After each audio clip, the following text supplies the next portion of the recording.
بصوا يا جماعه، نعمل الغريبه النهارده مع بعض بطريقه جميله قوي وسهله وسلسه كده. معانا كوبايتين سمنه، كوبايه سكر مطحون، 4 دقيق. هننزل الاول بالسمنه، بسم الله.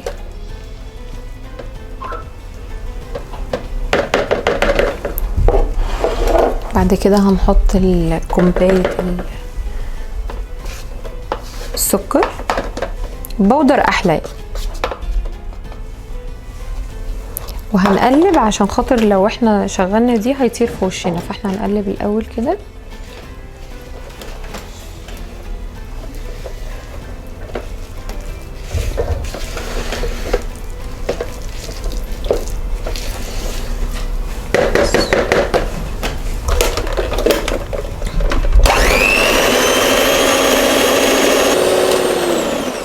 لازم احس ان هي خلاص بقت عامله زي الكريمه كده كده، هي جاهزه معايا.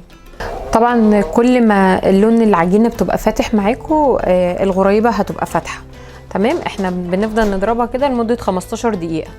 السمنه والسكر ضربناهم بالطريقه دي، بصوا منظرها كريمه خالص وفاتحه، احنا عايزين كده. هنبتدي بقى ناخدها نعجنها بره واحده واحده، عشان دي عجينه الغريبه مش هينفع نضربها بالمبرد خالص كده. بعد ما حطيناها 10 دقايق في التلاجة هنبتدي بقى ايه نخلطها مع الدقيق.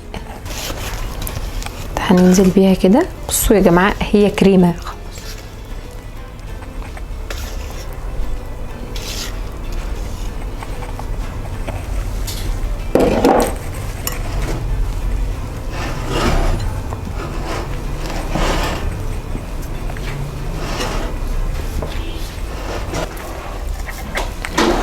طبعا العجينه فاتحه ما شاء الله، اهي جميله. الغريبه بتلزق كده، طول ما هي بتلزق كده فاحنا ماشيين تمام يعني، متقلقوش. بصوا يا جماعه احنا خلصنا خلاص، عجناها.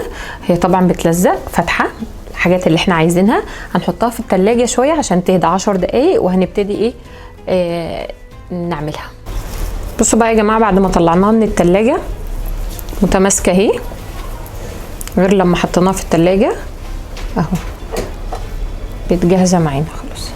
خلاص يا جماعه، بعد ما عملناها كده وحطينا فيها اللوزه، هنرجع نحطها 10 دقايق تاني في التلاجة عشان تبقى متماسكه. العجينه طالما بتلفوها كده وما بتشققش معاكم يبقى هي ايه تمام، مظبوطه. هي اهي ما بتشققش معاها. غريبه هي خلصت. بصوا هي غريبه فعلا يعني، بصوا تبقى سلسه كده، ما تبقاش ناشفه وما تبقاش جامده، ولما تتحمر من تحت ما تبقاش غامقه، لا هي تبقى واخده اللون ده. بصوا الكريمه عشان كانت فاتحه معانا مديانا الغريبه بتاعتنا فاتحه ازاي، شكلها حلو قوي وريحتها احلى. يا جماعه انا بجيب اللوز ده من عند عمو المقلة تحت، وبنقعه في شويه ميه، القشره بتتشال بسهوله خالص، وحمصه كده. انا بحب قبل ما احط حمصه، بديله لون كده مستكاوي. جربوها يا جماعه هتعجبكم قوي، خفيفه سهله جدا وسلسه كده، وفي نفس الوقت مش مكلفه، وكفايه ان احنا عاملينها بايدينا، حاجه معموله في البيت بخامات نظيفه وحاجه كويسه. جربوا وقولوا لي رايكم ايه، ان شاء الله هتطلع حلوه. باي.